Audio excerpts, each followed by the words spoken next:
मेरे सभी शिव प्रेमी भक्तों, मेरे सभी गुरु भाई गुरु बहना, सभी शिव शिष्यां, सबको मेरा प्रणाम। आज शिव महापुराण की कथा में आप श्रवण करेंगे अमृतमय कथा।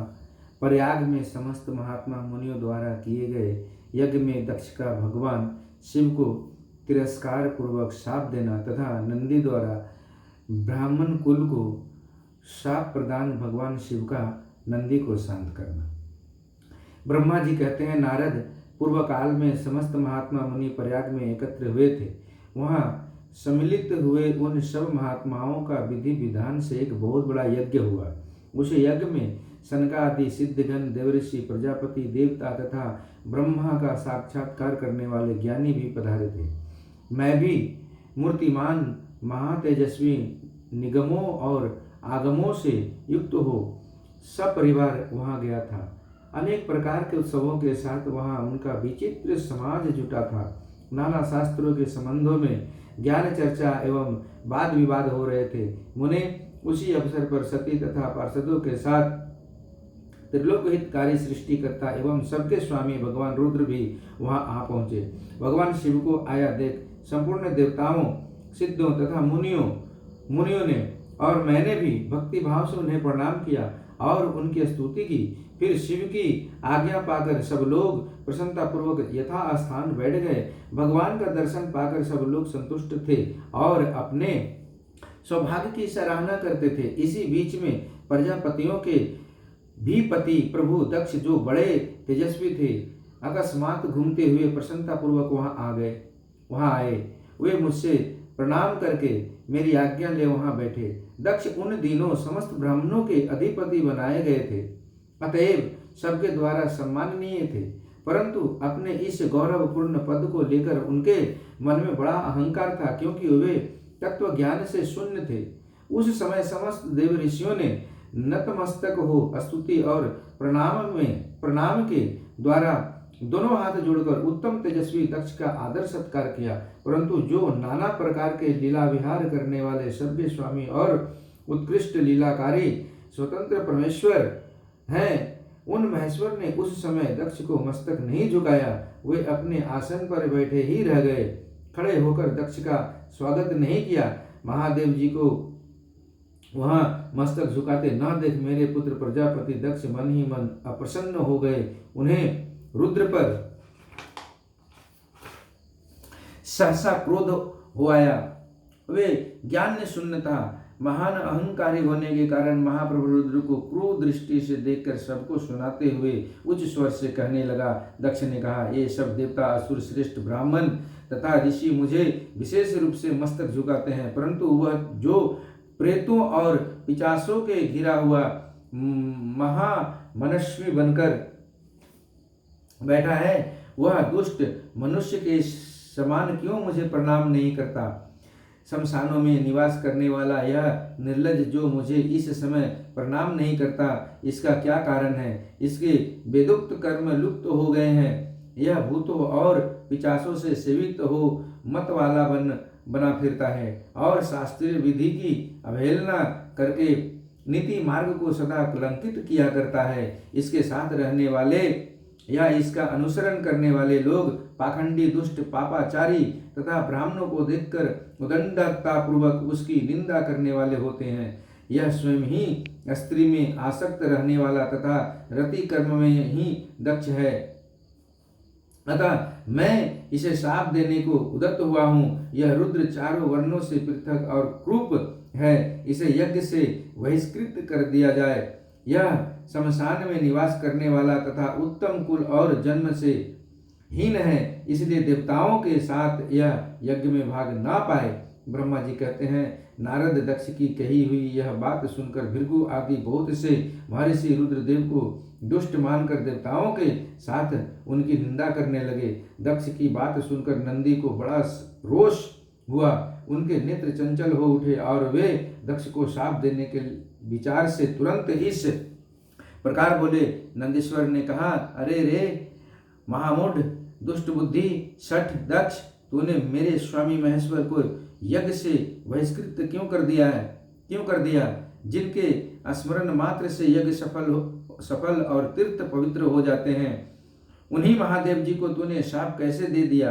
दुर्बुद्धि दक्ष, तूने ब्राह्मण जाति की चपलता से प्रेरित हो इन रुद्रदेव को व्यर्थ ही शाप दे डाला है। महाप्रभु रुद्र सर्वथा निर्दोष हैं, तथापि तूने व्यर्थ ही उनका उपहास किया है।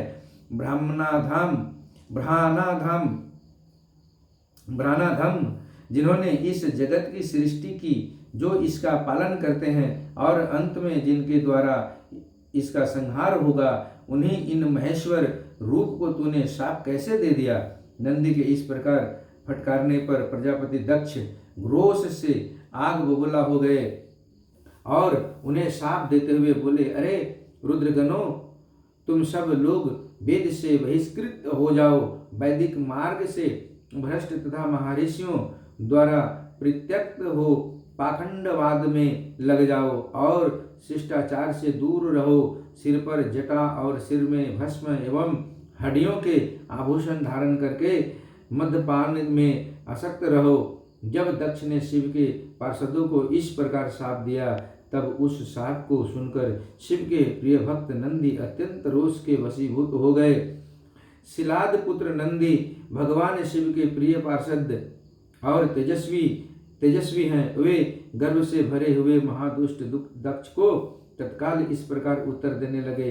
नंदीश्वर बोले, अरे सठ दुर्बुद्धि दक्ष, तुझे शिव के तत्व का बिल्कुल ज्ञान नहीं है, अतः तूने शिव के पार्षदों को व्यर्थ ही शाप दिया है। अहंकारी दक्ष, जिनके चित्त में दुष्टता भरी है, उन भृगु आदि ने भी ब्राह्मण तत्व के अभिमान में आकर महाप्रभु महेश्वर का उपहास किया है। अतः यहाँ जो भगवान रुद्र से विमुख तुझ जैसे दुष्ट ब्राह्मण विद्यमान हैं, उनको मैं रुद्र तेज के प्रभाव से ही शाप दे रहा हूँ। तुझ जैसे ब्राह्मण कर्म फल के प्रशंसक वेद बाद में फंसकर वेद के तत्व ज्ञान से शून्य हो जाएं। वे ब्राह्मण सदा भोगों में तन्मय रहकर स्वर्ग को ही सबसे बड़ा पुरुषार्थ मानते हुए स्वर्ग से बढ़कर दूसरी कोई वस्तु नहीं है, ऐसा कहते रहें तथा क्रोध लोभ और मद से युक्त हो निर्लज भिक्षुक बने रहें। कितने ही ब्राह्मण वेद मार्ग को सामने रखकर शूद्रों का यज्ञ कराने वाले और दरिद्र होंगे, सदा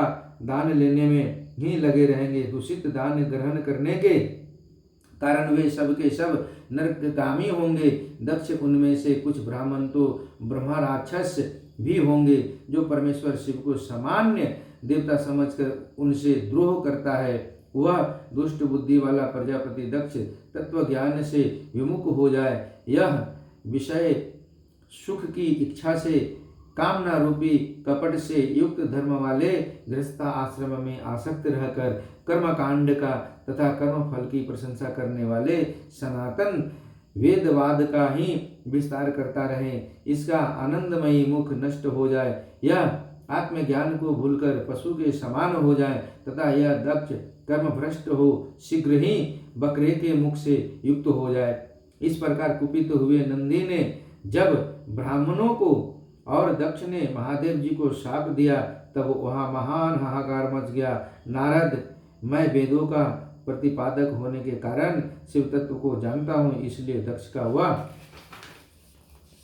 शाप सुनकर मैंने बारंबार उसकी तथा भृगु आदि ब्राह्मणों की भी निंदा की। सदाशिव महादेव जी भी नंदी की यह बात सुनकर हंसते हुए से मधुर वाणी में बोले। वे नंदी को समझाने लगे। सदाशिव ने कहा, नंदीन, मेरी बात सुनो, तुम तो परम ज्ञानी हो, तुम्हें क्रोध नहीं करना चाहिए।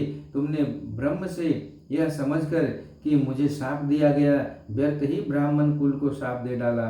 वास्तव में मुझे किसी का शाप छू ही नहीं सकता, अतः तुम्हें उत्तेजित नहीं होना चाहिए। वेद मंत्राक्षरमय और सुक्तमय है, उसके प्रत्येक सुक्त में समस्त देहधारियों के आत्मा परमात्मा प्रतिष्ठित है, अतः उन मंत्रों के ज्ञाता नित्य आत्मवेता है।